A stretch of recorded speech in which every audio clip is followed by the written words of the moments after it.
لائق سے تکریم واجب الاحترام معزز باوقار سادات کرام علماء ذوی الاحترام، بالخصوص برادر طریقت حضرت علامہ مولانا محمد مدنی میاں صاحب برکاتی دامت برکاتہم القدسیہ و دیگر خواتین اسلام، السلام علیکم ورحمۃ اللہ وبرکاتہ۔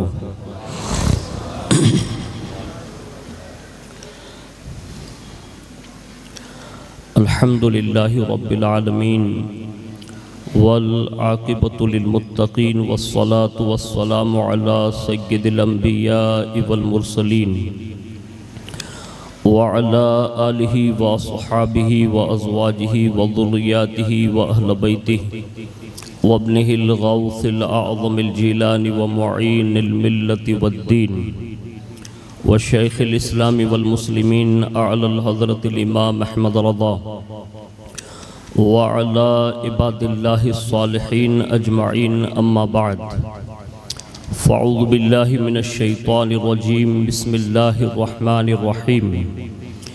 ان الذین آمنوا وعملوا الصالحات سیجعل لهم الرحمن ودا۔ صدق اللہ مولانا العظیم وبلغنا رسولہ النبی الامین المختار الکریم، ونحن على ذلك لمن الشاہدین والشاکرین والحمد للہ رب العالمین۔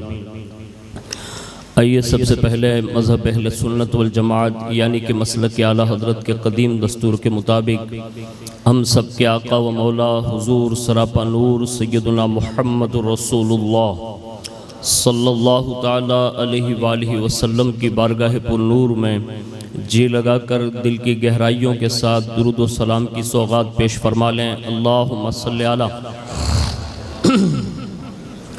سیدنا مولانا محمد معدن الجود والکرم وعلی آلہ واصحابہ وبارک وسلم۔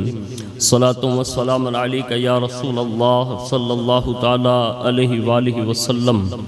نبی اور آل نبی پر ایک بار اور محبت کے ساتھ جی لگا کر درود شریف پیش کر لیں۔ اللہم صلی علی سیدنا مولانا محمد معدن الجود والکرم وعلی آلہ واصحابہ وبارک وسلم۔ صلاۃ و سلام علیک یا رسول اللہ صلی اللہ تعالیٰ علیہ وآلہ وسلم۔ حصول برکات و نجات کے لیے ایک بار اور دل کی گہرائیوں سے درود شریف پیش کر لیں۔ اللہم صلی علی سیدنا مولانا محمد معدن الجود والکرم وعلی آلہ واصحابہ وبارک وسلم۔ صلاۃ و سلام علیک یا رسول اللہ صلی اللہ تعالیٰ علیہ وآلہ وسلم۔ اللہ رب العزت کی توفیق سے اور اس کے پیارے محبوب صلی اللہ تعالیٰ علیہ وآلہ وسلم کے تصدق سے بالخصوص پیران پیر روشن ضمیر سیدنا شیخ عبدالقادر جیلانی المعروف غوث العظم دستگیر رضی اللہ تبارک و تعالی عنہ کی نگاہ عنایت سے ماہ محرم الحرام شریف کی 5ویں شب میں ہم اور آپ حاضر ہیں اور تذکرہ سرکار امام عالی مقام رضی اللہ تبارک و تعالی عنہ کے نام سے منسوب اس اجلاس میں حاضری کا شرف حاصل کر رہے ہیں۔ اللہ رب العزت سرکار امامین حسنین کریمین کے تصدق ہماری آپ کی سب کی حاضری کو قبول فرمائیں اور اس حاضری کو ہم سب کے لیے دارین کی نعمتوں کا سبب بنائیں۔ فقیر قادری اپنی گفتگو کا آغاز امیر المؤمنین خلیفۃ المسلمین سید الاولیاء سید الاتقیاء سیدنا سرکار علی المرتضی کرم اللہ تعالی وجہہ الکریم کی بارگاہ میں خراج عقیدت پیش کرتے ہوئے کسی نے یہ باتیں کہی تھی اور وہ اپنا خراج اس طرح پیش کرتے ہیں۔ وہ کہتے ہیں کہ شاہ و گدا کی جھولی میں صدقہ علی کا ہے، شاہ و گدا کی جھولی میں صدقہ علی کا ہے، پانی علی کے گھر کا دانہ علی کا ہے، پانی علی کے گھر کا دانہ علی کا ہے، اور کہتے ہیں بخشا ہے رب نے ایسا انہیں نور معرفت، بخشا ہے رب نے ایسا انہیں نور معرفت، قادری چشتی تمام سلاسل میں اجالا علی کا ہے، قادری چشتی تمام سلاسل میں اجالا علی کا ہے۔ اور کہتے ہیں اے کاش حکم الہی ہو فرشتوں کو میدان محشر میں، اے کاش حکم الہی ہو فرشتوں کو میدان محشر میں، چھوڑ دو اے فرشتو یہ شیدا علی کا ہے، چھوڑ دو اے فرشتو یہ شیدا علی کا ہے۔